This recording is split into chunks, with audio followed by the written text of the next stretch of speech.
Salama ibn al-Aqwa ń sọ fún wa pé ó padà di pé tó fi kúrò láyé rẹ̀ kò rọ́wọ́ tún rẹ̀ lò mọ́ nípa anábì ó sọ nǹkan kan anábì ó sépele pé n tó ṣe yí nǹkan kan wọ́n bẹ́ẹ̀ sọ yé báyìí nísìn ọ̀rọ̀ anábì ṣe nǹkan tí yẹn kan máa ń fọwọ́ tẹ́tẹ́rẹ́ mú tí wọ́n wò pé àwọn ṣe alẹ́ tó bá wọn ṣòkòtò wọ́n ní ṣòkòtò yìí ò ṣe kíní kan yọ wọ náà àti ń kírun tí ń gbàwẹ̀ tí ń lọ hajj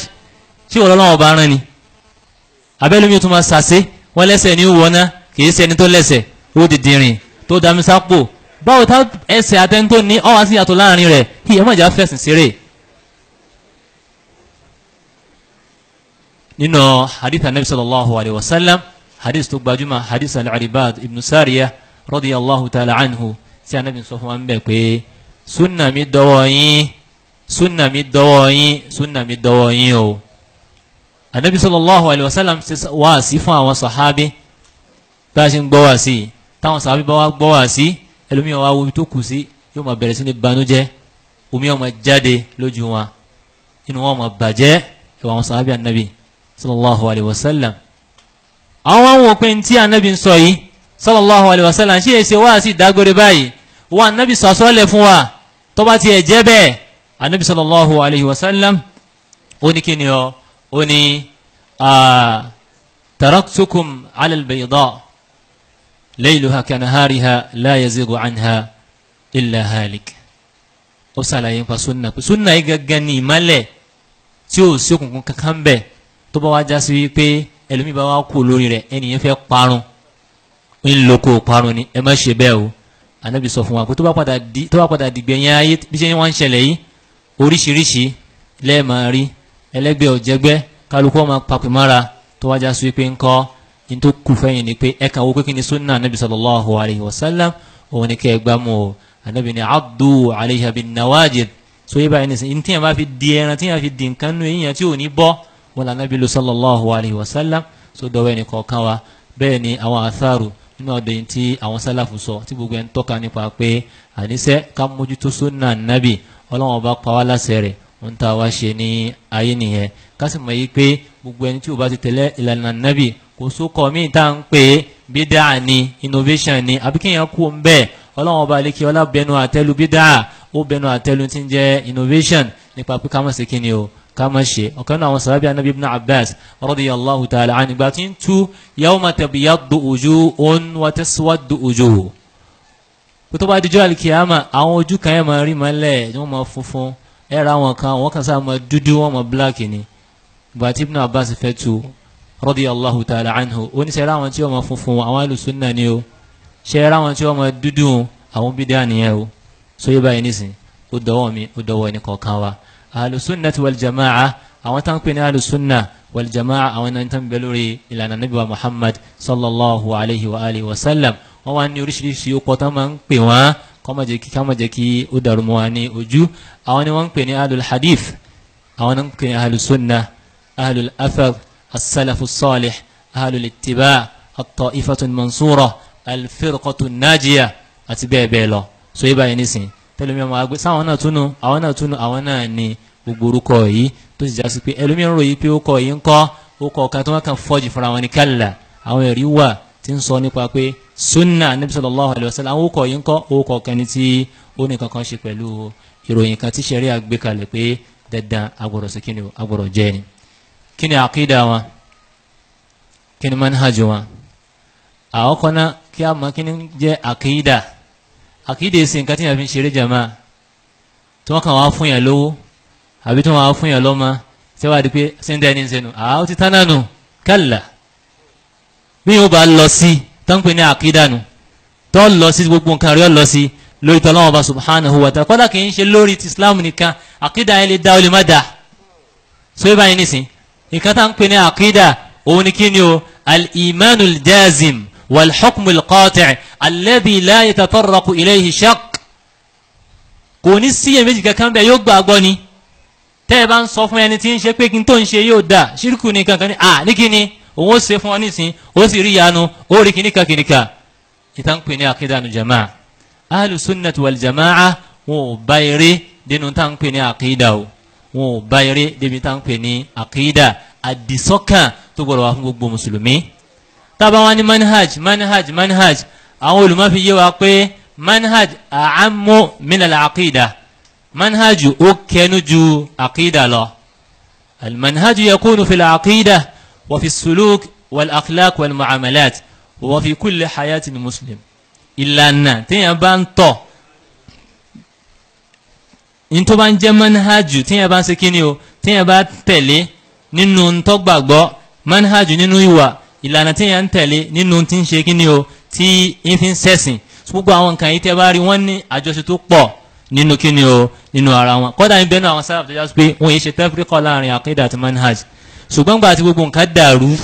ló di pé kíni o àkídà rẹ manhaj rẹ má jẹ́ kó ṣe kíni o má jẹ́ kó yàtọ̀tọ̀ sí ara wọn. al-manhaj oríṣiríṣi mẹ́tọ̀dù tí yẹn máa wá ń lò láti sọ pé mẹ́tọ̀dù báyìí lòun ṣe pẹ̀lú pé àkídà rẹ̀ ó wá sí kíni o ó wá pé oríṣiríṣi ṣùgbọ́n èyí tó kàn wá ń bẹ̀ òun náà ni ìlànà tó ní àlàáfíà ìlànà sì lè ní àlàáfíà àbí tó bá bá kìtàbù mu èyí tó bá bá sunna anabi sallallahu alayhi wa alihi wa sallam so yẹ báyìí nísìn gbogbo àwọn nǹkan yìí ó ń bẹ fún àwọn alùsùnà bí àkídà wọn ó já sí pé ó dó lórí kìtàbù wa sunna bẹ́ẹ̀ náà ni manhaj wọn ìlànà wọn lórí gbogbo tán bá ń ṣe òun náà láti kíni o òun láti lọ pẹ̀lú manhaj. àkídàtu ahli sunnati wal jama'a ṣẹwárí àkídà yìí ó ní àwọn usul àwọn principles tó dólé lórí tó já sí pé tá a bá ń sọ̀rọ̀ nípa àkídà kò gbọ́dọ̀ tayọ àwọn àlàyé sóyè báyìí nísìn bẹ́ẹ̀ sì ni àwọn usul yẹn gẹ́gẹ́ bí àsìkò ìrọ̀rà dárúkọ ń bẹ̀ àkọ́kọ́ ń bẹ̀ tó jẹ́ gbòógì ń bẹ̀ ni pé kí ni o ohun tí ó bá jẹ́ àkídà tí ọlọ́wọ́n ọba alikẹ́ ọlá tẹ́wọ́gbà lọ́wọ́ mùsùlùmí tó fẹ́ràn anabi sallallahu alayhi wa sallam ó gbọ́dọ̀ jásí pé inú kìtàbù inú sunna anabi sallallahu alayhi wa sallam òun láti máa mú. àkídà tí yẹn bá ń fi núrò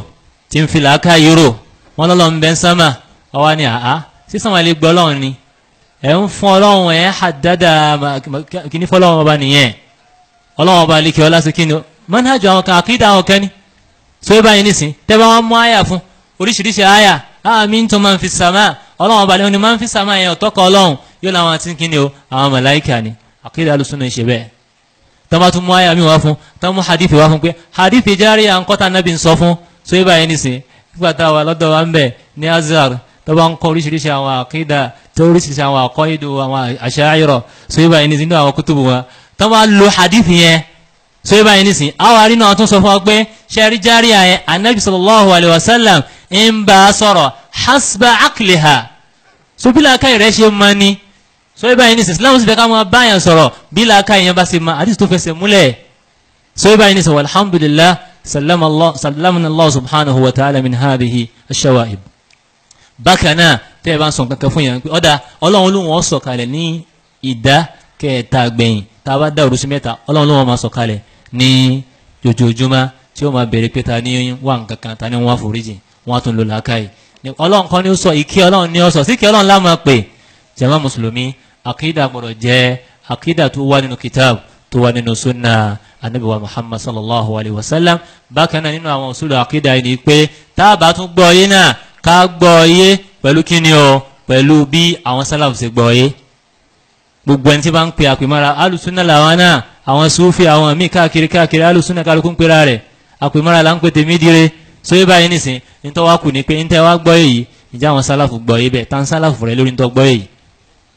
tálẹ̀ ni àṣíwájú rẹ̀ nínú àwọn sàhábé nínú àwọn tábì'ìn tó gbọ́ yé bó ṣe gbọ́ yé tí yóò bá ti gbọ́ yé bẹ́ẹ̀ tí ń tú Kùránì bẹ́ẹ̀ tí ń tú àkídà bẹ́ẹ̀ káti mọ̀ pé ni yóò sí ní ìlànà àwọn ahlus-sunnah so yé báyìí nísìn naam at-taslimu lillah wa li rasulihi sallallahu alayhi wa sallam zahiran wa batinan káàsì jẹ́ nítorí pé yóò juwọ́ ju sẹ́lẹ̀ fún Allah subhanahu wa ta'ala kọjá sí pé tọ́lọ̀ ń bá ní a ṣe ká gba títú pẹ̀lú ẹ̀ níta níbi bá ní a ṣe ká gba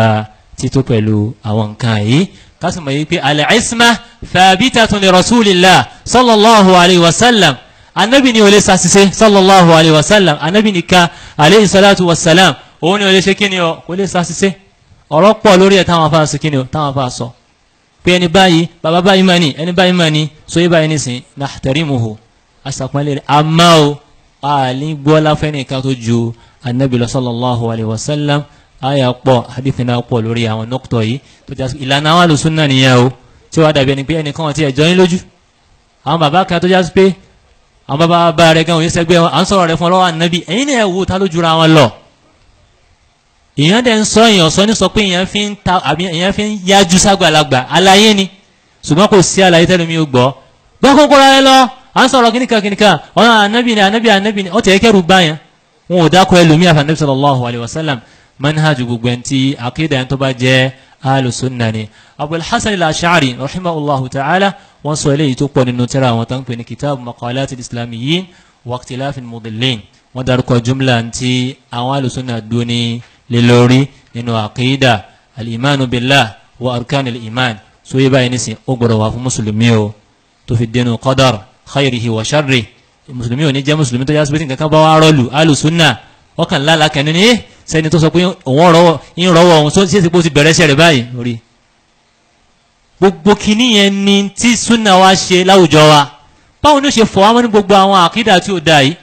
bó lè yóò ṣe wà tí ò ní rámi wù ọlọ́run. àwọn àdìsọ́kàn tó yá sí wípé tí ń bẹ lára ẹlòmíín sì fi ń kírun ẹlòmíín fi pàrọ̀ kírun ẹlòmíín lo òka ẹlòmíín lo tìró ògbón ni o so yẹ báyìí nísìn gbogbo oríṣiríṣi àwọn nǹkan yìí kí làkídà rẹ lórí ẹ ọlọ́run kan fẹ́ so yẹ báyìí kí ládìí sọ́kàn rẹ torí kí ni o torí pé àkómọ́ wà lásán ni àwọn sàábí ńkọ́ àwọn tábì ńkọ́ ṣé báwọn náà ṣe ṣe lélẹ́yìí gbogbo àwọn nǹkan yìí ẹ jẹ́ ká ṣàkíyèsí jama torí àsìkò wa kí a lọ sínú díẹ̀ nínú àwọn manhaju ahli sunnati wal jamaa torí pé àsìkò ń sìnkí ni o ó ń pè wá ní ẹjọ́. naam Ibn Taymiyyah rahimahullahu ta'ala bàtí wọ́n sọ̀rọ̀ fún wa nípa manhaju ahli sunna wal jamaa tí ó já sí pé manhaj yẹn tẹ́ bá wò pẹ̀lú àkídà ìgbà mi wọ́n fara sí kíni o wọ́n fara pẹ́ra wọn àmọ́ tí yẹn bá wò dáadáa ẹ rí pípé ìyàtọ̀ sí wà ń bẹ̀ gẹ́gẹ́ bá àwọn míì ṣe rí inú àwọn salaf àwọn míì sọ pé náà kò sí yàtọ̀ kankan ní àárín méjèèjì manhaj wọn ni wípé tó bá jẹ́ al-sunna wal jamaa laysa lahum imamun mu'azzamun yakhuduna kalamahu kullahu wa yada'una ma khalafahu illa rasulullah sallallahu alayhi wa sallam. kò sí èèyàn bá jó bíyàn kò bá jẹ́ àfáàyàn kò bá jẹ́ ṣe ihu yẹn gbogbo tó bá jẹ́ pẹ̀lú kọ́lọ́wọ́n ní ká ṣe dáadáa sí wọn ká respect wọn ṣùgbọ́n o a lè respect wọn lórí annabi a lè gbé wọn lórí annabi sallallahu alayhi wa sallam manhaju kani ní ma ń dàbí ẹni pé bàbá rẹ ní ma ń bọ́ sọ̀rọ̀ ìyá rẹ ma ní ọ̀dọ́ ọlọ́mọ ti kéwù so yẹ báyìí ni láì ṣe ta sa láì ṣe ti ọ̀yájú aláyé ni so yẹ báyìí nísìn tíyẹn bá ti wà lórí manhaj yẹn ó wà lórí manhaj ahli sunna ni. Ibn Taymiyyah ni inna ahlal haqqi was sunnah la yakunu matbu'uhum illa rasulullah sallallahu alayhi wa alihi wa sallam so yẹn wọ́n tó bá jẹ́ ahli sunna ẹni tí wọ́n máa tẹ̀lé òun náà ni anabi wa Muhammad sallallahu alayhi wa alihi wa sallam ìyẹn ló ṣe máa ń fà tí ó dàbí ẹni pé bóyá àbí kódà kéèyàn jẹ́ sheikh fún yàn kéèyàn jẹ́ ẹni kẹ́kẹ́ fún yàn tó já sí kéèyàn sì di pé nǹkan yìí tó clear ni tí ó rújú nípa tí ń jẹ́ sunna nabi tí ń jẹ́ manhaj àwọn salaf so yóò kàn wó pé àbígbà tí yàn fẹ́ tọ́tẹ́ra ni wọ́n dẹ̀ ṣàlàyé fún yàn àmọ́ kéèyàn àwọn bá fàwa ṣe máa ń ṣe ni báyìí ni sẹ́mi pa nabi lọ́lọ́run sọ fún wa pé laqad kana lakum fi rasulillah uswatun hasana ọlọ́run ni anabi sallallahu alayhi wa sallam lápẹjúwe yín o kó tó di pé lọ pàdé allah subhanahu wa ta'ala bákan náà nínú manhaj wọn òun ni alwasatiyya ẹ rí pé àwọn alùsùnà hum wasat wọ́n bẹ ní àárín gbogbo níwọ̀n tó wọ́n sì wọn ò kí ń ṣàṣejù nínú ẹ̀sìn wọn èsì ṣàṣètò wọ́n wà ní ìwọ̀n tó wọ́n sì ṣùgbọ́n àṣe àyà ìwọ̀n tó wọ́n sì yìí kìí sọpọlọ wa láàmà fi wọ́n á tẹ́lómi wọn wọ́n pé ẹ̀hẹ́n ní tó ṣe yìí kọ̀ bálàkà yìí mú tí ẹ ti pọ̀ jù wọ́n sọ kó tó rẹ̀ sí lókè fófófó àṣejù ẹ ti pọ̀ jù àbà ní sùsàk àṣejù ẹni tí wọ́n ń tẹ̀ mọ́lẹ̀ ńkọ́ èyí sì tún dà báyìí kó lòkè díẹ̀ má jòjù báyìí lọ kì í ṣe pé wọ́n lọ́wọ́ máa ṣe kí ni o mẹ̀yàrú rẹ̀ wà lọ́wọ́ rẹ̀ ọlọ́run tó ní ká ṣe kí ni o wa kadhalika ja'alnakum ummatan wasata ọlọ́run lóhun ṣe wá ní kí ni o al-ummatul wasat so yẹ báyìí ní sí òun náà ni ó máa sọ fún wa pé eléyìí ni wasat eléyìí ni nǹkan tó wà ní ìwọ̀n tó wọ́n sí tọ́lọ́wọ́ bá lékè ọlá ń ṣe kí ni o tọ́lọ́wọ́ bá ń fẹ́ tẹ́ bá wá wúnú aqida al-sunnah wal jamaa ẹ̀rí wasatiyya ń bẹ ta'amulu ma'a an-nas ẹ̀rí wasatiyya ń bẹ tábà ní pé al-sunnah wal jamaa àwọn ìbáyàn sí kò sí tọ́jọ bẹ́ẹ̀ bọ́tà al-sunnah wal jamaa tábà ń báyàn ṣe ó ní dawabit ìmọ̀ ní dawabit ta'amulu wọn gẹ́gẹ́ bí tí olùsọ̀rọ̀ sáájú mi ti sọ pẹ̀lú láàrin ara wọn ó ní bí ṣe máa ń ṣe bá ṣe ń ṣe láàrin àwọn tí ń ṣe ń súnnà ó ní bá ṣe máa ń ṣe kí wá sí pé wá wò pé ẹni yìí ń gbà tí ẹ wá so súnà sáwa ní bá a ṣe a ní ọmọ bá a ṣe àmọ́ bá a ṣe rẹ ìbáṣe rẹ pẹ̀lú rẹ jọjọ tàwọn sálàf torí kí ni wà lákọọ́lẹ̀ ó kàn ní máa rò pé kò sí tó bá dín bẹ́ẹ̀ pé sì ń bá tó wá bẹ́ẹ̀ nìkan ṣe ń sìn ṣé mi wá ń ṣe wá ń súnà ma ìgbà tó ń bẹ́ lẹ́gbẹ́ ṣe tó ta ló sọ pé èso ń súnà bọ irú báṣe wo ló ń bá ṣe láwùọ̀ irú báṣe wo ló ń ṣe kíni ló ń bẹ́ nìyẹn ṣe láṣẹ kíni tó máa gbé ọ̀rọ̀ rẹ tó bá sàǹfààní lọ́dọ̀ rẹ kò sí nǹkan ó fẹ́ ra nǹkan kan lọ́dọ̀ rẹ kò sí nǹkan tó burú ń bẹ̀ so yé báyìí nísìn bẹ́ẹ̀ sì ni àwọn àfa gan tó bá ń sọ̀rọ̀ nípa àwọn tí èso ń súnà gan bí ọ̀rọ̀ Imamu Dhahabi tí bá ń sọ nípa àyàn tẹ́rìjámà ó yàtọ̀ sí pa ń ṣe bàyánu èèyàn fáwọn èèyàn pa ń ṣe nǹkan munkar so yé báyìí nísìn ẹni ṣe tí ò da mo wá fẹ́ sọ fún pé n tó ṣe yìí ò da fáwọn èèyàn pé nǹkan ibi dáa ni nírú mọ́ọ́dún yẹn wọn èyí sọ hasanat ru ẹni bẹ́ẹ̀ nírú mọ́ọ́dún yẹn nírú ààyè yẹn wọn èyí sọ hasanat ru ẹni bẹ́ẹ̀ torí pé kí ni ó kọ ẹni yẹn sí dààmúdààbò kí n ká wá ṣe ń parí báyìí bọ́ tó máa ń sọ tẹ́rìjámà àmánà ilmiya ó sì kí ni ó sọ àwọn nǹkan yìí fa ẹni báyìí báyìí báyìí báyìí báyìí illa annahu qadari illa annahu hadha illa annahu hadha òun ṣe tẹ́rìjámà nìyẹn àmú wà ní mọ́kìfù pé kí ni òun ṣe nǹkaru múnkàrù so yé báyìí nísìn kò sí mùjámàlà nínú ẹ̀sìn ẹ̀dá kan mọ́jà tara wa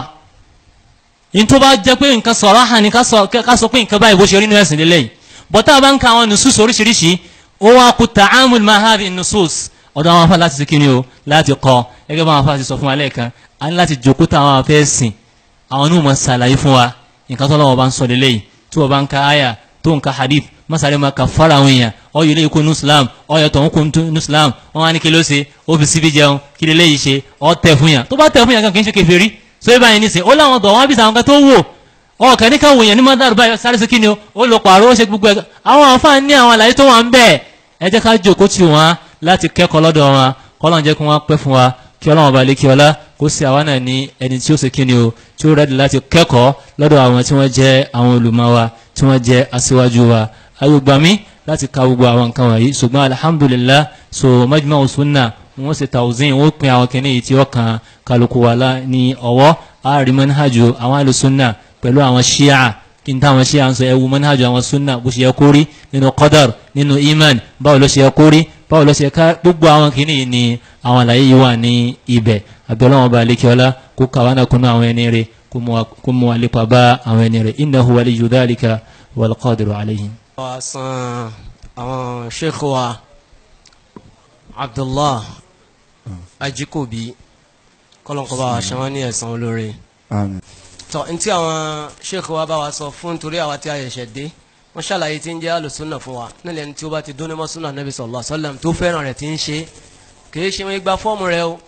wọ́n gba fọ́ọ̀mù rẹ̀ pé ẹ̀dàkùn bu ni ẹ̀ tí wọ́n gba fọ́ọ̀mù yìí náà wọ́n gbà ẹni tó bá ti ṣe tán tó fẹ́ ṣe máa ṣe lọ́dọ̀ ara rẹ̀ máa ṣe lọ́dọ̀ ara rẹ̀ tó bá ti ń kà nínú al-Qur'an tó ń kà nínú sunna Nabi sallallahu alayhi wa sallam ó ti bẹ̀rẹ̀ sunna náà nù tó bá ní ń bídíà lèèyàn wọ́n yé gba fọ́ọ̀mù bídíà tó o bá ti ṣe sunna èyí ó sì kan ní méjèèjì kò ṣeé ṣe pé mi ẹ ṣe ń bídíà mi ẹ ṣe ń sunna mo lè fẹ́ tèmi sí ana muslim bi títa ni mùsùlùmí wo bi títa ni so náà ni yóò jẹ́ kan so bákan náà wọ́n tún sọ àwọn àdìsọ́kàn tó yẹ kẹ́ni tó bá ń jẹ́ àlùsùnà gbọ́dọ̀ ní ìgbàgbọ́ rẹ gbọ́dọ̀ dúró pẹ̀lú Ọlọ́run ọba rẹ kíyàn máa tẹ̀lé òfin rẹ kíyàn jìnnà sí ẹbọ pẹ̀lú rẹ sòyí tó hàn àti tí ó pamọ́ ẹ̀rí kan wá mẹ́nu kan à ń sọ́ra kẹ ògùn sọ́ra ògùn káyé máa ṣe mí ògùn yọnu mi sábà máa ń sọ kíníkan pé kíní yẹn lómi ìdààmú ti bá báwọn bẹ́ẹ̀ sọ wọ́n tún ní a máa de pàrọ̀ yìí máa ewu láwọn wá ṣe yìí tó máa ṣe ànábì ti fún ọ o ànábì ní tó bá ṣe kòròsèyí ẹ̀yọ̀ kan láàárọ̀ iṣẹ́ ọlọ́wọ́n máa bẹ pẹ̀lú rẹ̀ tí ó fi di lẹ́sù a'udhu bi kalimatillahi tammati min sharri ma khalaq ẹlòmíràn ni ẹ lóògùn àìsóògùn wallahi àìsóògùn àmọ́ àmọ́ ń ṣe àwọn àzikárù tí ànábì sallallahu alaihi wasallam ní ká máa ṣe so bákan náà wọ́n tún sọ manhaji al-sunnah so kọlọn kọmọ ṣàfiwá sínú wọn wọn ní alwasatiya ìṣe déédé ìbẹ̀ǹbẹ̀ wọn iṣẹ́ àṣejù wọn ṣe àṣetò o sì lè fi làákàyà rẹ wọn wasatiya o ẹlòmílẹ̀ ní àwọn èyí sálùsúnà àyè sì sọnẹ́bídíà àwọn wà láàrin wọn ni moderate muslim níbo níbo ló ti fẹ́ jẹ́ àbí ordinary muslim la wa they just want to be an ordinary muslim wọ́n gbọ́dọ̀ jẹ́ kan lànàbí yìí ṣe an ordinary muslim àwọn sọ̀hábà rẹ̀ náà jẹ́ bẹ́ẹ̀ lànàbí fi ń kọ́ wọn ní pé sunna ni ẹ máa ṣe so alùsùnà ṣàṣejù wọ́n ṣàṣejù kán pé gbìyànjú ní kèfèrí so wọn kì í ṣe bẹ́ẹ̀ so àwọn ìgbésẹ̀ ń bẹ tí wọ́n bá tiẹ̀ ní pé lágbájá òun bí díẹ̀ ní lágbájá òun ní kèfèrí ni sukuu kọ́ bá wa san àwọn ustaz wa ní ẹ̀san olóore. èyí tó tún kù ní ìsìn àwọn fadilatu sheikh doctor láti Ògbómọ̀ṣọ́ àwọn àfáà wa tí gbogbo wa ti ń retí látàárọ̀ doctor Sharafuddin. ti gẹ̀ fún anabuwa Muhammad sallallahu alayhi wa sallam àti gbogbo àwọn alẹ́ anabi àtàwọn sàhábà rẹ̀ àti gbogbo ẹni tí ń bá ń tẹ̀lé lánàá anabuwa Muhammad náà sallallahu alayhi wa sallam tí ó fi dijọ́ alikiyama olùwàmásá ṣe àwa náà nìkan nù wọn ẹnìkọ̀ọ̀kan wa kò já sóríire bẹ́ẹ̀ láyé àti lálkìyàmà kátẹ̀lé súnà nàbì káfi sóríire láyé àtọ̀run. ẹ̀rí èmi ò ní ọ̀rọ̀ tó pọ̀ tí mo fẹ́ bá yín sọ. àwọn Dr. Sharaf hafidhahullah àwọn ni wọ́n lọ́rọ̀ nísìn but mo rò pọ̀rọ̀ tó yẹ kí n ti sọ látàárọ̀ òun ni Dr. Ajijola Kéwú ní ọpẹ́ ọ̀yà jù rárá lọ adúpẹ́lọ́dọ̀ ọlọ́run ọba lẹ́ẹ̀kan sí mọ̀lítàkọ̀ wa tọdún yìí tá a bá ka lé ní èjì òun lẹ́ẹ̀kejìlá alhamdulillahi rabbil alamin ọlọ́run sì ní ká máa rí èso dáadáa òun náà ní encourage wa látún fi ń lè pé ẹ̀já tún ṣe mí ẹ̀dá kan mọ́ bínú àwọn chief host wa ń bẹ ń jòkó àwọn bàbá wa Mágàjí Mọ̀súdọ̀ ẹ̀dá kan ẹ̀ ṣe ṣéwù torí ibi wọn bá wà ní gbogbo òkè odò yìí èmi àlọrin ló jókòó Ọlọ́run kó ṣàlékún dáadáa yín kó ṣàlékún dáadáa bàbá wa èmi àwòfẹ lọrin náà àti gbogbo àwọn ọba wa mùsùlùmí k'Ọlọ́run kó ṣamọ̀nà wọn. mo ní ẹlẹ́ẹ̀kejìlá òun ní jókòó wa tọdún yìí alhamdulillah bọ́lọ̀ ti ní kí mákàkàlá ti ṣe ìsíwájú kó mú èso dáadáa wá abẹ́lọ́wọ́n ọba kọ́lọ́n kọ́ mọ́sá àjẹkẹ́lẹ́ yìí náà mú èso tí ó dáa wá. ọdọọdún báyìí la máa wò pé kákóra wa jọ kábàárà wa sọ̀rọ̀ ní n taari pé ọ̀rọ̀ tó kàn wá gbọ̀ngbọ̀ngbọ̀n tó múru èrò báyìí wá pé kí ó jẹ́ pé tọ́píìkì báyìí la sọ̀rọ̀ lé lórí. ìdí alákọ̀ọ́kọ́ òun ni pé àwa gan tá à ń pera wa ní ahlu sunna wal jamaa kọ́lọ́n kọ́ mọ́sá kàwá kúnnú wa. a mọ̀ nídìí láti sọ fáwọn èèyàn pé bá a ti rí ni o àkídà wa ni o ọ̀làna wa ni o àkọ́kọ́ èrò wa nìyẹn. ní títorí pé ẹ jẹ́ ń fún yín lápèjúwe kan àyè tí Ọlọ́run ní ká wà lónìí yìí kí ló kọ́ wa majma'u as-sunna li'esh lid-da'wati wal-buhuth nítorí àwọn ìdíkà bí mi a nídìí láti rẹ́gísítà àyè yìí officially pẹ̀lú Federal Government of Nigeria tí òfin ní sí pé nìkan halẹ̀ pé kílẹ̀ ń jòkó ṣe ń bẹ̀ wọ́n gẹ́gẹ́ bí òfin a gbọ́dọ̀ rẹ́gísítà with CAC gbogbo yín àbọ̀pọ̀lọpọ̀ yín náà mọ̀ nígbà tí ìwé wa dé CAC fún registration wọ́n reject ẹ̀ àwa ni why torí pé ń pè pa náà mòfin pé ẹ gbọ́dọ̀ sọ̀dí fún wa pé n tó dé ní ẹ̀kan lè sọ fún wa pé no nígbà táwọn náà wá rí báyìí ẹnu kọ́ wọn láti sọ fún wa wọ́n wá ń wá àwọn àwáwí kan at the end of the day a padà discover pé àwọn kí wọ́n lẹ́bi kí ló dé tí wọ́n fẹ́ rẹ́gísítà Majma'u Sunnah lid-Da'wati wal-Buhuth wọ́n ti padà rẹ́gísítà wa o ńlábi jókòó báyìí o. gbogbo alamati ń jẹ́ Boko Haram Boko Haram èso kọ wọn kí ló kọ Boko Haram Jama'atu Ahli Sunnah ẹ máa tó Jama'atu Ahli Sunnah lid-Da'wati wal-Jihad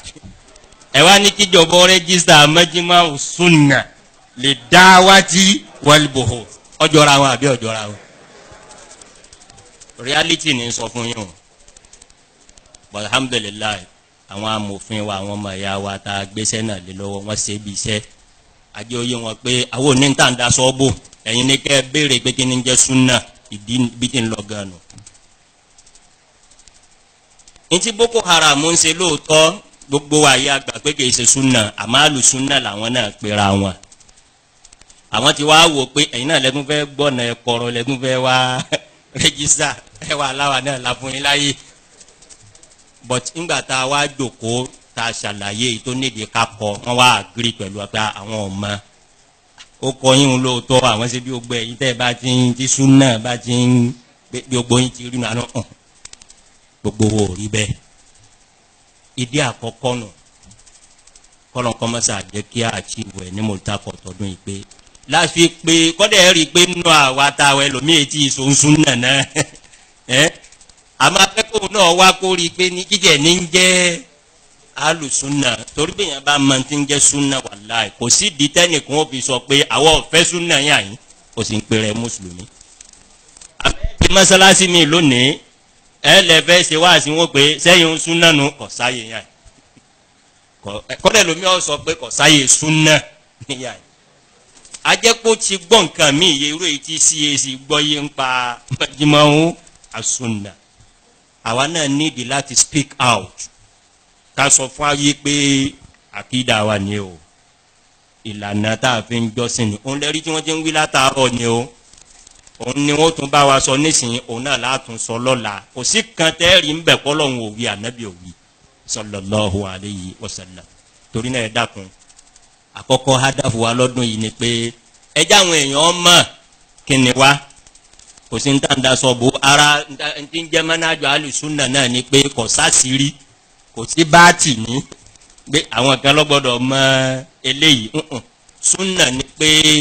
ẹ sì kalẹ̀ kí gbogbo èèyàn ó ké ntọ́lọ̀ ń fẹ́ ni níta nẹ́bí fẹ́ ni inú mi dùn mọ́ wà ń ta mọ̀ ń gbọ́ tí Madam Sarumi àti Dr. Ajijola Akewu ní kọ́dà àwọn èèyàn gba fọ́ọ̀mù bó ti rí gan nù torí ẹ̀ ní ìdí alákọ̀ọ́kọ́ nù ẹ̀rí di ẹlẹ́ẹ̀kejì àwa wò pé àwa tí à ń pera wa ní alùsùnà náà àwa náà nídìí àti bára wa sòdodo ọ̀rọ̀ a nídìí àti sékìní àti bára wa sòdodo ọ̀rọ̀ lọ́rọ̀ tọmọ ẹ̀yá ṣe máa pé Yorùbá máa pa àwọn ọ̀rọ̀ kan ní ọ̀rọ̀ ọmọ ẹ̀yá bọ́mọ ẹ̀yá bá bára wọn sọ̀rọ̀ níbi wọ́n bá ti sọ̀rọ̀ ni wọ́n lè túká pẹ̀lú ìjà àmọ́ wọ́n padà wá lọ rò pé òdodo ló bá mi sọ o jẹ́ ń ronú sí n tó wí afẹ́kírú ẹ̀ wáyé ní mọ̀lútàkọ̀ wáyé náà tẹ́ bá wo àwùjọ alùsùnà lónìí pàtàkì jùlọ mo sọ fún Sheikh Abdulrahman Alálẹ́kan pé choice wa Ìbàdàn Ìlọrin Èkó kìí ṣe pa kàn mú o torí bí tí àdánwò yìí pọ̀ sí jùnú lónìí nílẹ̀ Yorùbá Ìbàdàn Ìlọrin Èkó téèyàn bá gbọ́ bí tí ọmọ ẹ̀yà alùsùnà ti jókòó tí ń sọ̀rọ̀ alùsùnà míì pàtàkì jùlọ láwọn ìlú mẹ́tẹ̀ẹ̀ta yìí kọ́dà ọ̀rọ̀ tí ó sọ ń pa ẹlẹ́bọ̀ gbọ́dọ̀ burú jù bẹ́ẹ̀ lọ kọ́dà tí ó sọ ń pa ẹni tá a mọ̀ pé ó ń bídíà ni kò ní burú tó bẹ́ẹ̀ kí ló dé afẹ́kẹ́lẹ́ yìí náà ká àdírẹ́sì ẹ̀ ká bára wa sòdodo ọ̀rọ̀ òun lèmi máa ń sọ fáwọn èèyàn pé la nadda'i al-kamal al-kamalu lillahi azza wa jalla abẹ́lọ́ nǹkan dé alùsùnà wal jamaa àmọ́ a ṣe ìdíyàwó a kílèmù pé 100% tó ń súnà ni wa abẹ́lọ́ nǹkan lọ́wọ́ sí wa bẹ́ẹ̀ bọ̀tọ́ bá dínkù ńkọ́ sáàmà sọ̀rọ̀ ọ̀rọ̀ àwọn khawariju lẹ́nu àbámà wà khawariju kọ́pẹ́ fẹ́ bá pé wa ní khawariju kí ni khawariju wí al-khawariju yaqulun al-imanu imma an yakuna kamilan aw la shay bẹ́ẹ̀ bá analyse àkídà khawariju sọmárì rẹ̀ nù gbogbo èyí tafasilu pé al-imanu yazidu aw yanqusu sọmárì rẹ̀ ni pé al-khawariju níbi ń bá rí ọ inú kí n rí ọ pé ìsìláàmù rẹ̀ 100% ni àbí kí ni àbí 0% kò sí 99% ìsìláàmù lọ́dọ̀ khawariju n ti ń jẹ́ khawariju nù lànàbí fi hadhara wa sallallahu alaihi wasallam pa wọn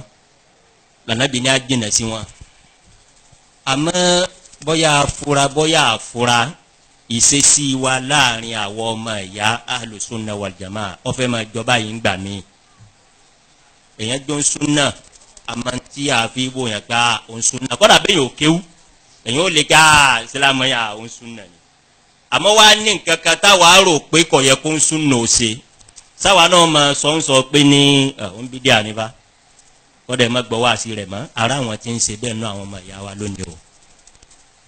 torí náà dókítà ọlọ́run sàdádà kótó yẹn àti kótó tiwa náà hádàfù wa ní lórí nọ́kítọ̀ méjèèjì kájà àwọn èèyàn mọ̀ wá ẹni ibi táwa náà bá sì nídìí àti bára wa sọ òdodo ọ̀rọ̀ èyí wọn ò pé ká pé alùsùnà ó ṣe dáa kò ṣe dáa sáfàdíra ní orí gbẹ̀ngbọ̀ tí jọ ń súnà wọn máa bá a lọ àtúndì múrídìánù lọ́nà ibòmí la lil irja wala lil khuruj àmọ́ bàbá tiẹ̀ fẹ́ àdírẹ́sì khilafati àárín wa bó làálùsùnà ń ṣe ọlọ́nkọ́ mọ́sá sàdádà kó tọ̀ yín àtàwọn náà wassalamu alaykum wa rahmatulahi wa barakatuh. bismillahir rahmanir rahim alhamdulillahi rabbil alamin arrahmanir rahim maliki yawmiddin wassalatu wassalamu al-atamman al-akmalan ala nabiyyina muhammadin wa ala alihi wa sahbihi wa sallama tasliman kathira wa ba'du. Assalamu alaikum wa rahmatullahi wa barakatuhu. Akí gbogbo jama ní àpapọ̀ láti má fi gba àsìkò ara wa gbogbo bí wọ́n ṣe sí kíkí látòkè délẹ̀ náà la fi tó ìjókòó eléyìí tí ó kàn ó ní ó ṣe ẹlẹ́ẹ̀kẹta ní lónìí wọ́n sì ti bá wa sọ kí ló jẹ́ kókó àti ìdí pàtàkì tí irú àpérò yìí fi ń wáyé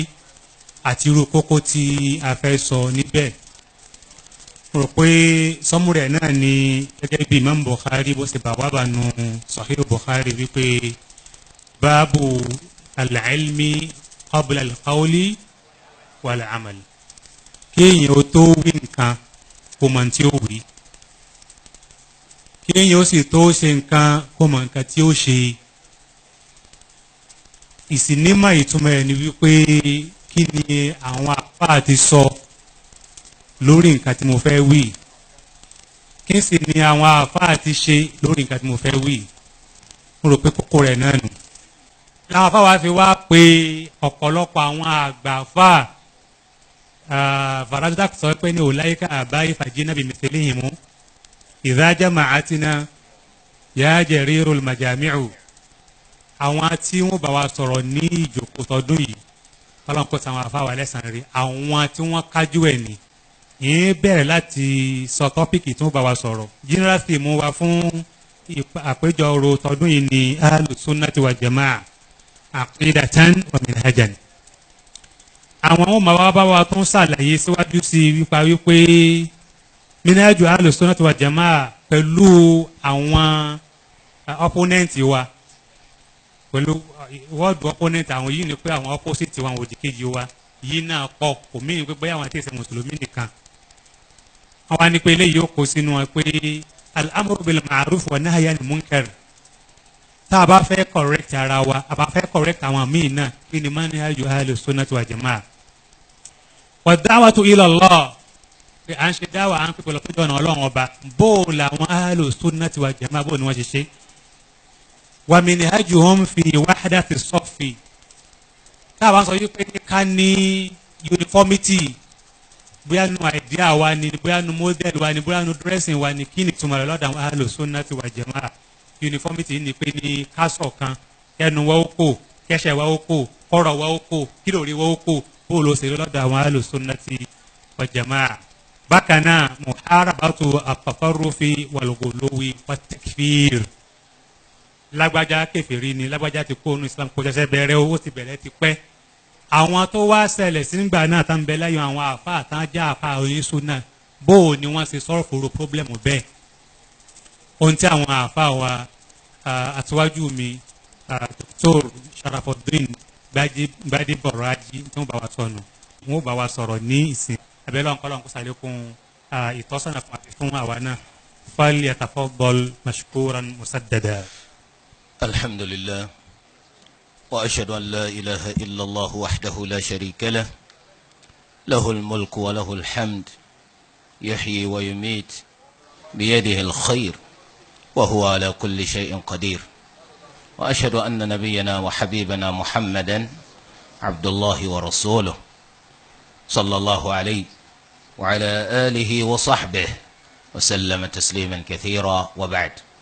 فالسلام عليكم ورحمة الله وبركاته. نبره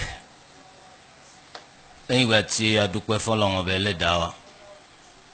a dúpẹ́ fún Majma'u Sunnati lid-Da'wati wal-Buhuth lórí ṣíṣètò irú àpérò tó ní í ṣe pẹ̀lú ìfikùnlukùn lórí àwọn ọ̀rọ̀ tó ní í ṣe pẹ̀lú mímú lọ síwájú bá mùsùlùmí nínú ẹ̀sìn rẹ̀ àti ìṣe rẹ̀. Ọlọ́run Ọba kó túnbọ̀ máa kún wọn lápá. Lẹ́yìn wá gbà náà a kí gbogbo àwọn bàbá bàbá tí wọ́n wà ń kalẹ̀. Ọlọ́run Ọba kó ṣàlékún dáadáa fún kálukú wa. Kò sí tàbí ṣùgbọ́n ìpè sunna tí í ṣe ìlànà Nabi sallallahu alayhi wa sallam la zalat bi khair. Ó sì ń bẹ pẹ̀lú ọ̀pọ̀lọpọ̀ oore ní àwùjọ wa. Nítorí pé tí a bá tẹ́tí gbọ́ àwọn àbánisọ̀rọ̀ tó ti síwájú, àwọn kókókókó táwọn olùbánisọ̀rọ̀ mú jáde nínú ọ̀rọ̀ wọn, téèyàn bá létí téèyàn máa fi gbọ́rọ̀, èèyàn ò rí pàǹfààní pọ̀ nínú tí wọ́n bá wa sọ. Gbogbo àwọn ètò tó máa bá wa sọ náà Ọlọ́run bá kó jẹ́ kó ṣe wá láǹfààní. Ṣùgbọ́n mo fẹ́ pe àkíyèsí kan pé tí wọ́n máa ń ṣe irú ìjókòó yìí fún odidi oṣù kan kò tó láti yànnàná tá à ń pè ní sunna. Yọkàn fi àwọn èèyàn mànání yóò mú wọn lè sojú kòkòrò àti wámà nípa sunna níta àgbàlérò gan-an. Nítorí pé tí ẹnìkan bá jáde nísìn pẹ̀lú pé ó wá ìjókòó tòní àti tọ́lá tó wọ́n sọ pé gbogbo ohun tó ní í ṣe pẹ̀lú súnà ló ń ti mà sẹ́mi pé irọ́ ni irọ́ lásán nìyẹn. tó bá wá jẹ́ báyẹn a jẹ́ pé léyìí yẹ kó ta àwọn onímọ̀ nídìí kan láti jẹ́ kó jẹ́ pé àwọn náà tún fi kún àwọn àdánilẹ́kọ̀ọ́ táwọn tó ń bá àwọn èèyàn ṣe láti gbàdégbà. A fi tírà kan lélẹ̀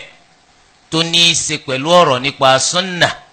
táwọn máa kó àwọn èèyàn táwọn èèyàn máa tara rẹ̀ bómi ìmàmú tí ó ṣe sábàbí kí gbogbo akálóye nípa tá à ń pè sunna. Inshallah tí wọ́n bá fi ru tírà bẹ́ẹ̀ lélẹ̀ sáàmù wà bá ní wá gbogbo èèyàn dáhùn torí ọ̀pọ̀lọpọ̀ serious a mọ̀ pé ọgọ́rùn èèyàn ló wà nínú àwọn ẹni tó ṣe pé tá a bá pé ta lálò sunna ọwọ́ méjèèjì wọn náà wọ́n tún nasẹ̀ méjèèjì pẹ̀lú ẹ̀ tó ṣe yí pé wọn ò mọ kí ni jẹ́ sunna gàgàn kí ni jẹ́ sunna gàn ọ̀pọ̀lọpọ̀ rò pé tí mo bá ti dárùn gbà sí tẹ́wù mi ọ̀bá máa wọlẹ̀ tẹ́sí ń bá mi sọ̀rọ̀ tó ń sọ inshallah pé mo ti di àlò sunna.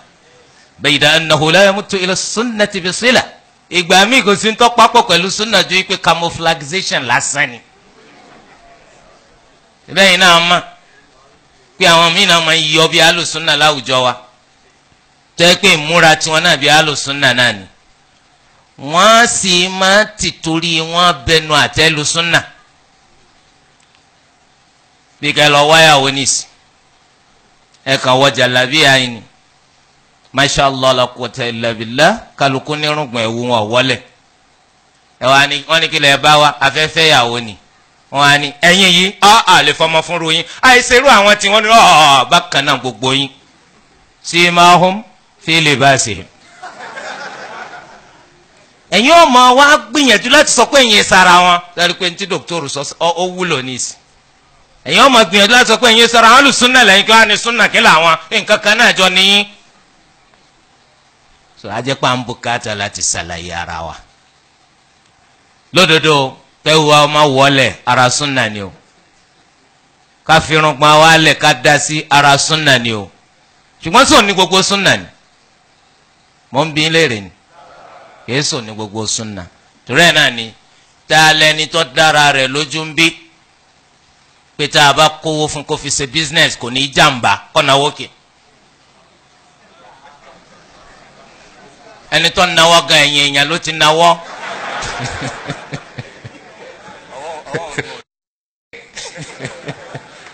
yóò fi hàn yín pé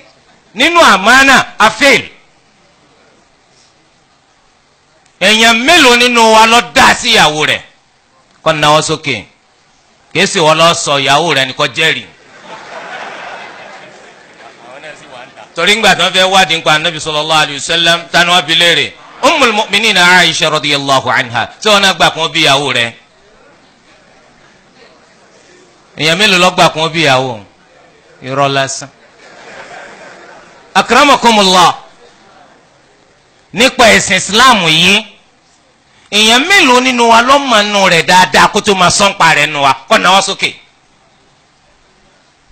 ìbá pọ̀lọpọ̀ nínú wa irọ́ lásán náà ni kò mọ nǹkan kan pẹ́ ẹ̀sìn yóò sì lọ́ọ́ máa yanu yóò máa bá àwọn èèyàn sọ̀rọ̀ tó máa ti sọ̀rọ̀ yóò sọ pé after all ustaz lèmi náà after all sheu lágbájá pèmí náà sheikh sahwalala. so ṣebí a sì wá máa represent sunna nù a lè represent rẹ̀ bẹ́ẹ̀ eléyìí ló fà á ló fi jẹ́ pé pípọ̀ nínú àwọn ìtàn pèrè àwọn aláàlú sunna nísìn tẹ́nìkan bá ti lè takò wọn àbí àìgbọ́ra ẹni yé kan hàn sí wọn lára ẹnìkan ipò takò àwọn ọ̀mọ̀nà tá a fi bára ẹni ṣe tí ìyapa bá ti wà ju ká pè ní kèfèrí lọ àbí ká sì pè ní fásik àbí ká sì pè ní mọ̀bọ̀tẹ́dẹ̀ tẹ́nìkan bá sọ pé níjọ́ ní lágbájá náà di káfíìr yóò sọ pé man shakka fi kufrihi fahuwa káfíìr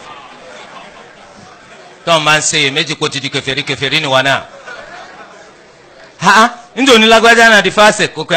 idha shakkakta fi fisqihi fa anta fásik wa hakada lè tó sì jẹ́ pé ṣé lànà alùsùnà wà lélẹ́yìn èsì lànà alùsùnà lélẹ́yìn because alùsùnà máa ń sojú kòkòrò láti kó àwọn èèyàn wà lìjánà bọ́ fẹ́ kó ṣe pé wọ́n fi chain bọ̀ wọ́n lọ́rùn ni èsì pé wọ́n máa ń sojú kòkòrò láti yọ àwọn èèyàn kó lálìjánà lọ sínà because alùsùnà àwọn ni khayrun nasi linnas àwọn lẹni tó dáa jù sáwọn èèyàn nínú àwọn èèyàn Abu Hurairah radiyallahu anhu ó túmọ̀ rẹ̀ pẹ̀lú wípé hadith anabi sallallahu alaihi wasallam sọ pé ẹ̀yin lẹ́ẹ̀ máa fa àwọn èèyàn wà lìjánà pẹ̀lú chain lọ́rùn yẹn nípa àwọn ò ní fẹ́ wà lìjánà ẹ̀yin ò fi chain sí wọn lọ́rùn ẹ̀ máa wá wọ̀ wọn báàlù sunna ti ṣe wà nù hirsuhum ala hidayati nas àti ẹ̀ lè sọ pé ashaddu báwo hirsuhum ala hidayati nas kò sí muqarana. àwọn máa gbìyànjú ni láti pé káwọn èèyàn mọ̀nà kì í ṣe pé wọ́n máa sánà àti yọ àwọn èèyàn kúrò ní Islam lónìí ńkọ́ ṣebí bẹ́ẹ̀ yóò ṣe yọ àwọn èèyàn ní Islam lọ́pọ̀ nù sẹ́yìn wọ́n sì máa pè ní sunna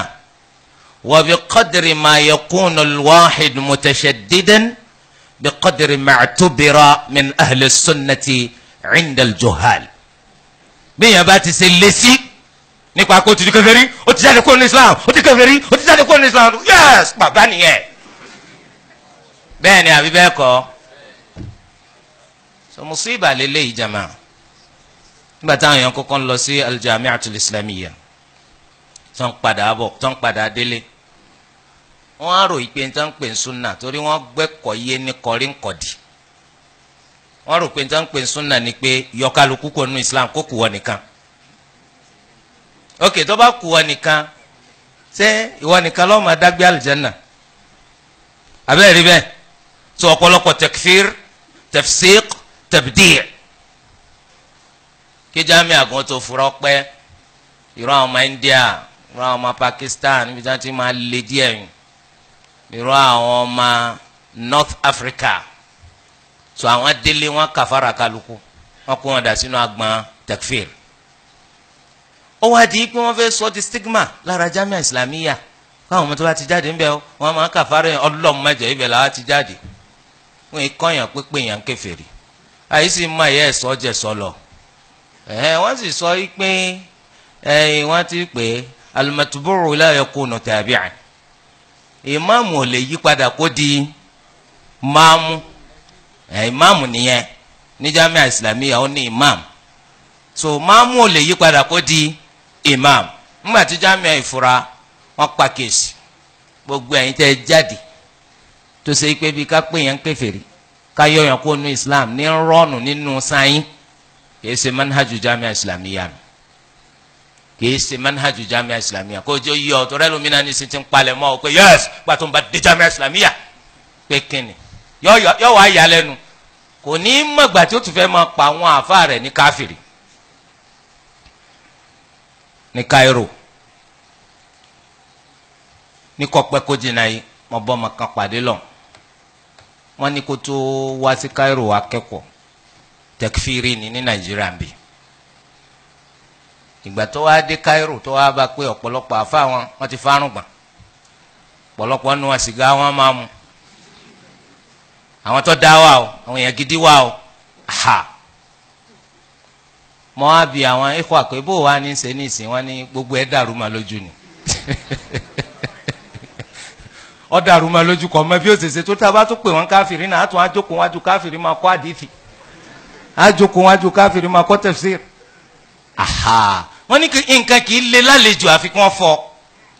kì í sì rọ̀ lárọ̀jù àfikún orí dànù torí de eléyìí ńgbà tó pọ̀lọpọ̀ nínú àwọn èèyàn tí wọn ò mọ̀ kí ni manhajú ahli sunnati wal jamaa nípa àbáṣepọ̀ pẹ̀lú ẹni tí ọ̀rọ̀ wọ̀ bá jọ yéra wa ó pàtàkì púpọ̀ pé kíró àwọn àdánilẹ́kọ̀ọ́ báyìí kó máa wáyé lóòrèkóòrè nítorí pé àníyàn tí wá dá sí gbogbo àwọn ọmọ ìyá wa tán láwọn ń tẹ̀lé sunna pé inshàlá àlù sunna náà ni wọn nítorí pé àlàǹfààní kan àlérè kan tá a lè mú nínú kápẹ́ ìsẹ́ àlù sunna ẹ dákun kí láǹfààní tá a rí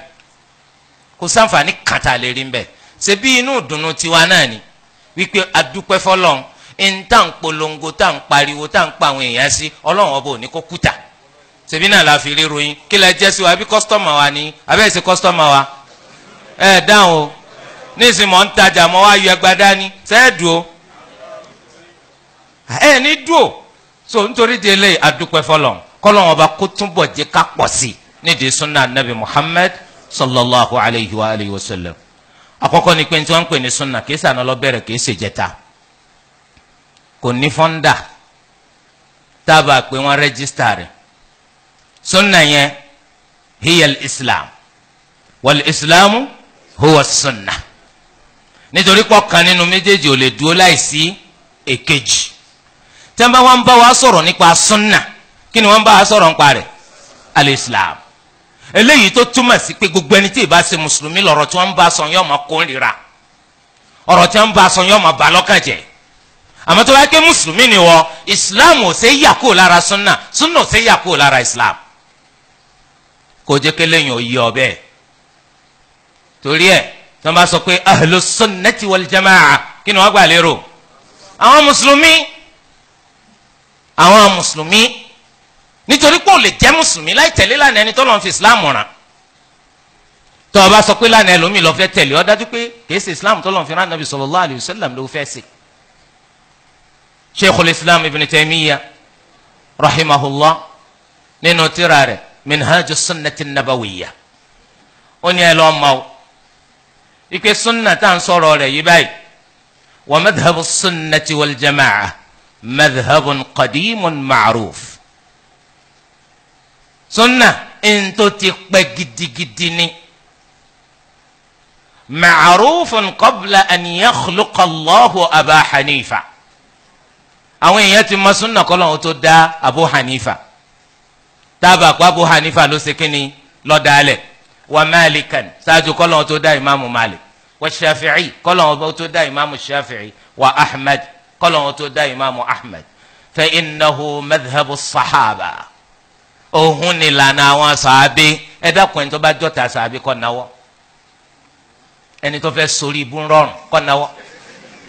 gbogbo bí tẹ́ bá lọ láyé ẹ̀rí pọ́nkálukọ́ sọpọ́ rẹ̀ ta ló ọ̀rẹ́ sàhábà ìmọ̀lẹ̀ lọ́rí láyé táwọn pera wọn ní ahlul bid'ati wal furqa sẹ́ẹ̀rí tẹ́bí kó wá ní tani ahlus sunnati wal jama'a. So eléyìí ni sunna anabi sallallahu alayhi wa sallam tí wọ́n bá bí ọ léèrè sunna tẹ́ ẹ lẹ́ǹsẹ̀hún ta ló dálẹ̀ ẹ sọ pé islam tí wọ́n ló ń sẹ̀hún ta ló dálẹ̀. mo rò pé yé wa yóò ní ọlọ́run ló fi ránṣẹ́ ta ló wá fi sunna ránṣẹ́ ẹnu rẹ̀ ọ̀wọ̀ wò àbí òní wọ̀ wò yọ ọ̀wọ̀ wò adúpẹ́ fọlọ́. jama ahlus sunnati wal jamaa níta fẹ́ sọ nípa rẹ̀ òun náà ni pé ìhàwó lákọ̀síra wa nígbà tọ́rọ̀ wa bá fẹ́ tà sí ara wọn. gbàtẹ́mi bá ń wò pé lágbájá ṣàṣìṣe lágbájá ń ṣàìdá lágbájá ti fẹ́ fojú ọ̀nà lẹ̀ lágbájá ti fẹ́ máa yapa súnà sẹ́mọ̀ pé yóò máa ṣẹlẹ̀ náà nítorí pé àwọn èsè màláìkà. Ahlus sunnah wal jamaa wọ́n ní àwọn sàhábì ànábì sallallahu alayhi wa sallam ipò wọn ga jù ti gbogbo àwa yòókù tá a wà nínú islam lọ. wala nadda'i lahumul isma ṣùgbọ́n síbẹ̀síbẹ̀ àì sọ pé wọ́n ṣe lọ. sunna ni dídúró dọ́gba. wọ́n ní sàhábì ga jù gbogbo àwa yòókù lọ yàtọ̀ sí ànábì sallallahu alayhi wa sallam ṣùgbọ́n kò sẹ́ni tó sọrí ń dọ́kan pé sàhábì ṣe lọ. ẹ rí i pé nínú sunna ìtayẹnu àlòsí ń bẹ àwọn onísọ nísì pé olùmọ̀wá kan wà tí èsẹ lọ sọ́wọ́ abẹ́ rírí kó sí àmọ́nu tọ̀rí kọ́ ọ wà o wọ́n lè sọ pé ṣé o báyìí ó ti sẹ́lọ̀ nǹkan ẹ̀ ní ìṣó ti tọ́dún mẹ́ta sẹ́mi kó ti jẹun náà kan ẹ̀ ó ti tó ọdún mẹ́ta ẹni tí ń jẹun tí èsẹ lọ mo rò pé rí nǹkan bẹ́ẹ̀ so nítorí di eléyìí báyìí lọ́dọ̀ àwọn ahlus sunnati wal jamaa wọ́n sọ pé àwọn sàhábà ga àmọ́ gbogbo bí wọ́n ṣe ga tó yún sọ pé nìkan nu wọn wà tí èsẹ lọ. ok táwọn sàhábà bá wá ga tó bí wọ́n ṣe ga wọn tí ahlu sunna sì gbà pé wọ́n lè sẹlọ wọ́n á máa sẹlọ bó wàá là wá kúkú kúta jẹ kúrúntù sáǹsẹlọ àbá ìsẹlọ àwọn principles ta gbọ́dọ̀ kọ́kọ́ mọnù tá a sì jọ gbà à ń sẹlọ àbá ìsẹlọ. ok ta lẹni tó pé tó jẹ́ 100/100 nínú pípé lẹ́sìn nínú wa sọ́wà bóyá ni tó tiẹ̀ ti kú ẹ mú wọn wá bóyá ni tó kù ẹ mú wá sọ́wà kò sí adúpẹ́ fọlọ́ tẹ́lẹ̀ yìí bá yé gbogbo wa a jẹ́ wípé ńgbà tá a ti pé tá a sì máa ṣàṣìṣe ó rọrùn náà lórí ojú ọ̀nà súnà tá a la wà yìí náà ká ṣàṣìṣe àbá lè ṣàṣìṣe wọ́n bí mọ́ wa ni ẹ̀ dáhùn èdè Yorùbá tẹ̀ ń sọ wọ́n bí mọ́ yìí ni naam ok amede yin ni sahawalala ẹ lè ṣàṣìṣe nu Yorùbá láíláí sá abẹ́ máa ṣe kátó wá pọ́yìnbó lọ́nlọ́nbó ló ti wá so ẹnìkan wá wà òun wá ń ṣe súnà a sì mọ́ lólùgbìyànjú wọ́n mọ̀ wá sọ lọ́wọ́ wọ́n mọ̀ sọ lẹ́sẹ̀ bí ìgbà tó ti kéde sọ fún wa pé èmi tẹ́ rí òun ẹsẹ̀ lọ́hùn o ntọ́tẹ̀ bá rí pé mọ̀sẹ́lọ̀ ń pín ẹ̀kéde rẹ̀ fáráyé sẹ́nìkan wí bẹ́ẹ̀ rí àkínyàn ló dé tó fi jẹ́ pé ẹ ti tan iná àwọn kámẹ́rà sáwọn kan à ń sọ àṣìṣe rẹ̀ kí ni Yorùbá sọ wọ́n ní tí ọmọdé kan bá bẹ̀rẹ̀ tó bá wò di àgbàlagbà kí ni ó ṣẹlẹ̀ ọmọlẹ́yìn òṣèlú ẹ̀fọ́ náà ní Yorùbá level nínú Islamic level àwa fúnra ara wa mọ̀ pé àwa mọ́kàndínláwa àpé kò túmọ̀ sí pọ́lọ́hún ogún ni o kò ọmọ sí Yorùbá ẹ gbọ́ o tí Yorùbá bá ní mọ́kàndínláwa kò túmọ̀ sí pọ́lọ́hún ọba ogún ni tí wọ́n bá sọ pọ́lọ́hún ogún ni o tún ti ṣàṣìṣe nínú àkídà. àpè a kù síbi tó pọ̀ olódo gan ni wá ojoojúmọ́ là ń kẹ́kọ̀ọ́ sí nítorí pé níjọ́ tó bá ti gbà pọ̀ ọmọ níjọ́ náà lọ yọ olódo pátápátá. ok èmi tí wọn ń kẹ́kọ̀ọ́ sí lójoojúmọ́ tí wọn ń kẹ́kọ̀ọ́ sí lójoojúmọ́ ṣé àṣìṣe ó wà ní ọ̀rọ̀ mi àbí òní sí aha ibi tí ń kù sí ṣé yóò wà àbí òní sí yóò wà so mùsùlùmí tó rí rẹ bá sì pé yóò mọ̀ pé mi ò pé bó wà lè yàn bí tèmi náà sì lè pé tí èsì ìsìpọ́lọ̀ wọn bá ṣe ń pépé bí àwọn ànábì Ọlọ́run. wa alayhi ahlu sunnah wọ́n máa ń fúnra wọn ní excuse wọ́n máa ń fúnra wọn ní excuse. níbi kan nínú Majmu' al-Fatawa Sheikhul Islam Ibn Taymiyyah rahimahullah ó ní ìgbàfẹ́nikẹ́ni kó ti torí tèmi kọ́ máa bẹ́ nìkan jà ìgbàfẹ́nikẹ́ni kó ti torí tèmi kọ́ yọ ẹnìkan kó nu Islam ìgbàfẹ́nikẹ́ni wàláhì mo sì fẹ́ sunkún ìgbàfẹ́nikẹ́ni kó ti torí tèmi kó péyàn lẹ́ni tó ti fi Islam sílẹ̀ àbí báyìí nítorí pé èèyàn lé wọn èèyàn lé mìíràn kódà tí wọ́n bá ṣàìdá sí mi gbogbo wọn inú wọn ní àwáwí kan tó mú wọn ṣàìdá yẹn sí mi èmi náà máa ṣàìdá sí yàn. inna lillahi wa inna ilayhi raji'un. ẹ wo àwọn olùmọ̀ ńlá bí wọ́n ṣe ń sọ̀rọ̀ ẹ̀rù Ọlọ́run sì bà mí. ṣebí lónìí yìí báyìí ìwọ kan ti wò ó pé àáfàá tiẹ̀ ń lọ perfect tó ń tipa wò sí pé ká gbé gbogbo èèyàn sórí àtẹ o àdìlẹ̀ fún lẹ́yìn pé báwo lọ tẹ̀ wọ́n sí báwo lẹ́lẹ́yìn náà tẹ̀ wọ́n sí àsífẹ́ lẹ́yìn Ọlọ́run má sì jẹ́ àdìlẹ̀ fúnra ìwọ tí wàá wò pé àáfàá tiẹ̀ ó tẹ̀ wọ́n ju gbogbo àwọn olùmọ̀yókù lọ ọ wàá fojú commonize kálukú ọ wàá kọ ìgbéraga mọ́rọ̀ rẹ ọmọ wọn wo kálukú bí ìgbà tó ṣe pé apárí ni wọn ìwọ nìkan ló hunrun lórí tó máa sọ̀rọ̀ lágbájá dr lágbájá mashallah ọkẹ́kọ̀ọ́ kódà Jami'atul Islamiyya ló ti jáde yóò kẹ́ tí ẹni tání ẹ dákun torí tọ́lá ìgbédèhùn kí ni tání kí lọ jáma ok lágbájá náà mashallah la quwwata illa billah Jami'atul Iman ló ti jáde kódà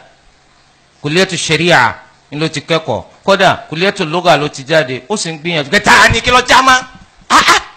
la hawla wala quwwata illa billah gbogbo kálukú tání kí lọ jáma ok taquluna hadha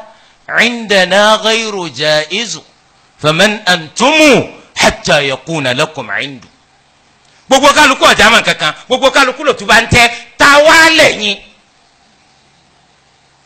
ta lẹ́yìn sẹ́mi pé tí ma bí wàhálà náà nù gbogbo àwọn èèyàn tó gbìyànjú sẹ́yìn rò pé nítorí tiwa la ṣe kẹ́kọ̀ọ́ tá a fi gba páálí ni wàláì tàláì kìí ṣe torí tiwa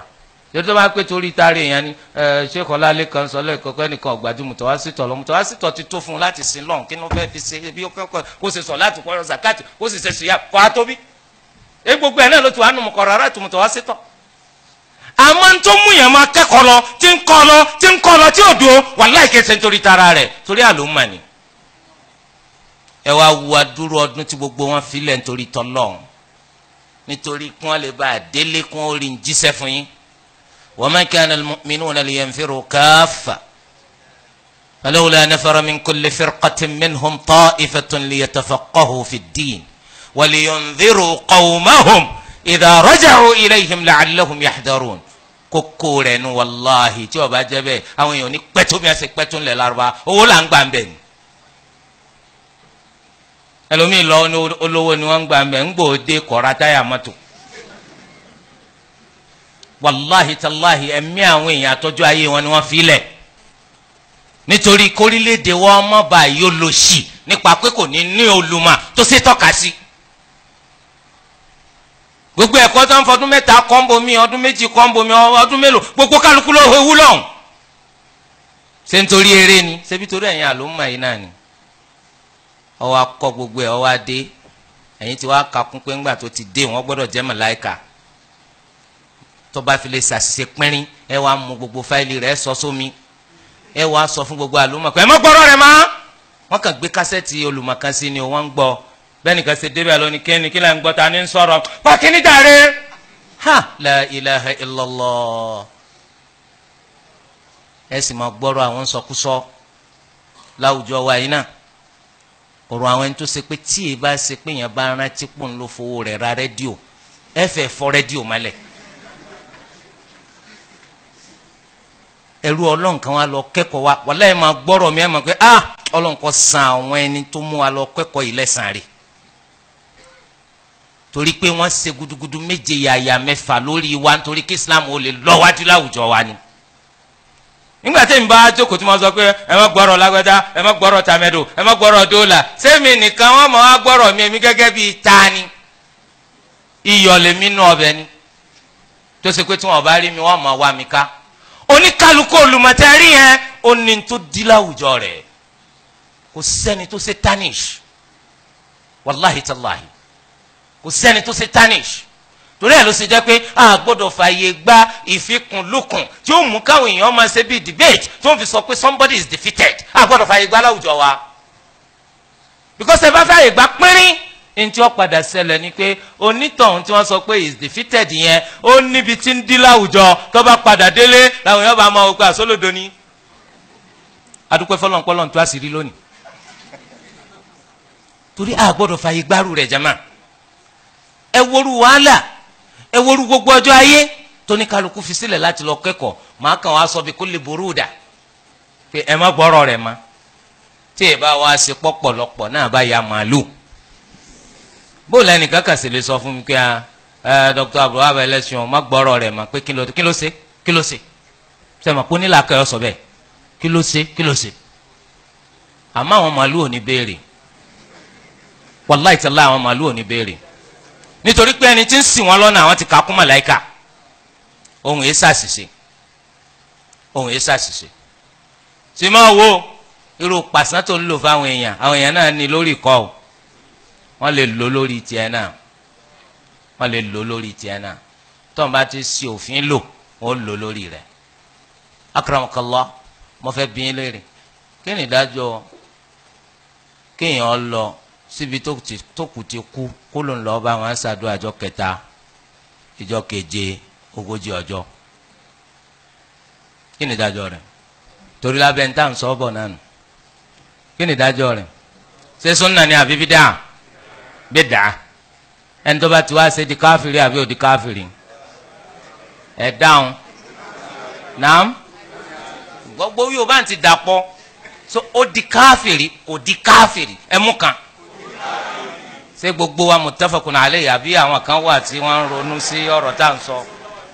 ṣé gbogbo wa torí ẹni tó bá lọ́rọ̀ mi kọ́ sọ o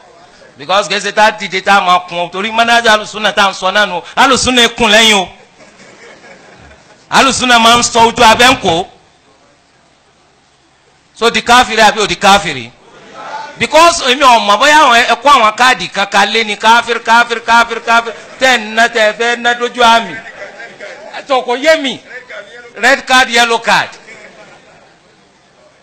Okay, because sẹ́rí ẹ̀sìn ó ń bùkátà ká wá mà gbogbo apáta àgbàpadà dálẹ̀ ni. Àti wá sọ yín pé ẹni tó ṣe di káfìrí àgbà káfìrí ó gbólóhùn yẹn ó lágbára púpọ̀. Okay, wọ́n ti wá máa sọ pé ẹni tó bá lọ bẹ́ẹ̀ káfìrí ni. Ọlọ́run ọba wa kádàrà wọn náà wá sí nàyà bẹ́ẹ̀. ẹ máa kíyèsí yorùbá tí mo ń sọ o ọlọ́run kádàrà pé wọn náà sí nàyà bẹ̀ àwọn kọ̀wáìdì tó ń sin lò náà nù pé ní tó bá lọ́ọ́rù bẹ́ẹ̀ ti di kí á lò lórí tiẹ̀ náà alùsùn ní wàá pè yàn káfíìrì ẹ rí nǹkan bẹ́ẹ̀ ibi tọrọ ń lọ nù pé irú tó ń lò já lò fún wọn náà torí pé tí aláìmọ̀kan bá ń ṣe bí aláìmọ̀kan kí làwọn olùmọ̀ máa ṣe wọ́n máa ṣe bí olùmọ̀ so ibi tá a ti tàta pín sẹ́nu yìí ṣe pé ńgbà tó ti pa wọn náà káfíìrì wọn náà ń kọ́ káfíìrì ni ọ abadan torí ẹ jẹ́ ká kíyè sára ẹnìkan ń sẹ́lọ̀n kò yọkù nínú pọ́nmọ́ ẹ̀yà wa ní mùsùlùmí lópin ìgbà tẹ́ṣẹ̀ yẹn ò bá ti sínú ẹ̀ṣẹ̀ tí máa sọ ní di káfìrí lópin ìgbà tí ò bá ti sí nínú ẹ̀ṣẹ̀ tí máa sọ ní di káfìrí Ọlọ́run ọba Ẹlẹ́dàá wa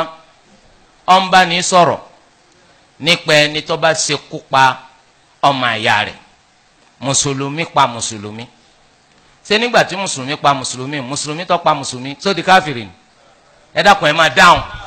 ṣe fẹ́ sọ pé fẹ́ kọ́ ń pa súnà ni tí mùsùlùmí bá pa mùsùlùmí ṣé mùsùlùmí ẹ̀ di káfìrí ni ẹlòmíì ọ̀yanu o torí pé ńgbà míì sẹ́ mọ̀ pé bí wọ́n ṣe dákẹ́nu yóò pé mo fẹ́ sọ̀rọ̀ mò ń wojú lẹ̀ nítorí káfìrí ni lọ́dọ̀ tèmi káfìrí báwo ẹ wo ẹ̀mí bẹ́ẹ̀ mi ti ṣe lágbára tó tí mùsùlùmí bá fi pé tó bá fi lè pa mùsùlùmí pípa tó pa mùsùlùmí yìí kò sọ di káfìrí ma lam yastahilla lópin ìgbà tí ó bá sọ pé halali ni kí n pa ẹni tó bá sọ pé halali ni kí n pa ló di kèfèrí nítorí pé ó ti ṣe ntọ́lọ̀ ń ṣe léèwọ̀ ọ̀sọ́dẹ̀tọ̀ ẹni tó bá sì ṣe ntọ́lọ̀ ń ṣe léèwọ̀ tọ́sọ́dẹ̀tọ̀ kafara bi dhalik.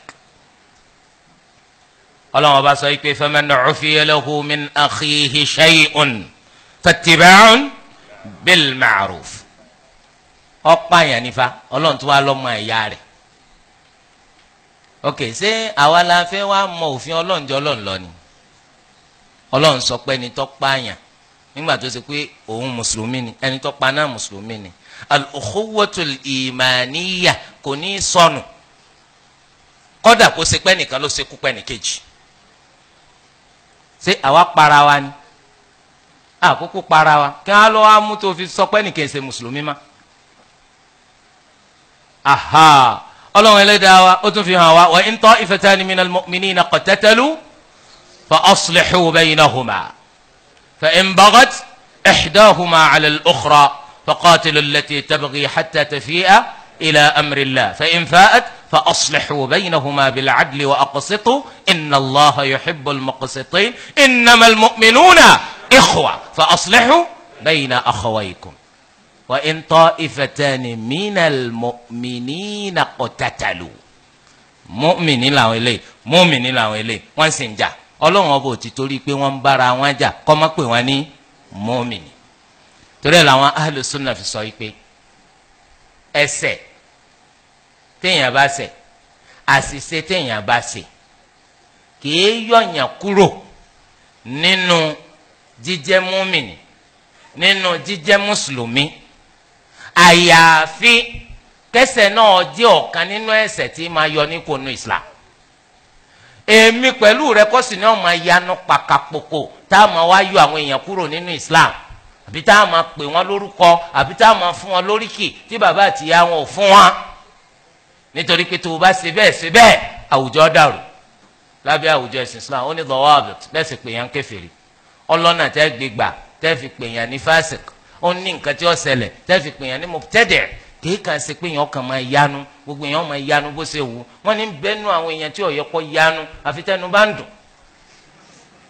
tó lọ sọ́dọ̀ ẹni tí ó yẹ eyín rẹ̀ wò ìgbà náà ló tó yẹ kó yanu àmọ́ kálukú ní yanu nísìn ẹ kàn máa sọ́n pẹ̀ sí ọlọ́run ní tẹ́ ẹ̀ mọ̀ nípa rẹ̀ ẹ sì mọ̀ pé nínú ẹ̀ṣẹ̀ ńláńlá wa an taqulu ala Allahi ma la ta'lamun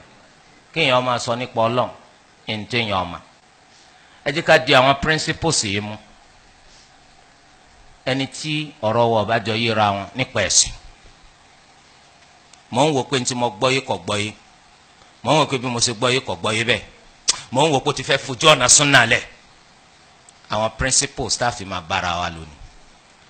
àwọn kan wà tẹ́ ẹ máa pè lẹ́lẹ́gbẹ́ èmi àwọn máa ti ń jẹ́ bẹ́ẹ̀ léde Yorùbá kí ni ń jẹ́ ẹlẹ́gbẹ́ ẹlẹ́gbẹ́ dé ẹni tó bá mọ̀ kó túmọ̀ rẹ̀ fún mi ẹ dákun ẹ sọ̀rọ̀ síbẹ̀ yìí náà lẹ́ ń sọ kí ni ń jẹ́ ẹlẹ́gbẹ́ kò yé mi náà ẹni tó bá mọ̀ kó náwó kún fún láyè kó sọ̀rọ̀. ẹni tí a mọ̀ ní ẹlẹ́gbẹ́ gẹ́gẹ́ bó ṣe yé mi òun ni pé ní kí a kóra wa jọ lórí ohun tí ó ní àwọn nǹkan tí a ti ní ètò fún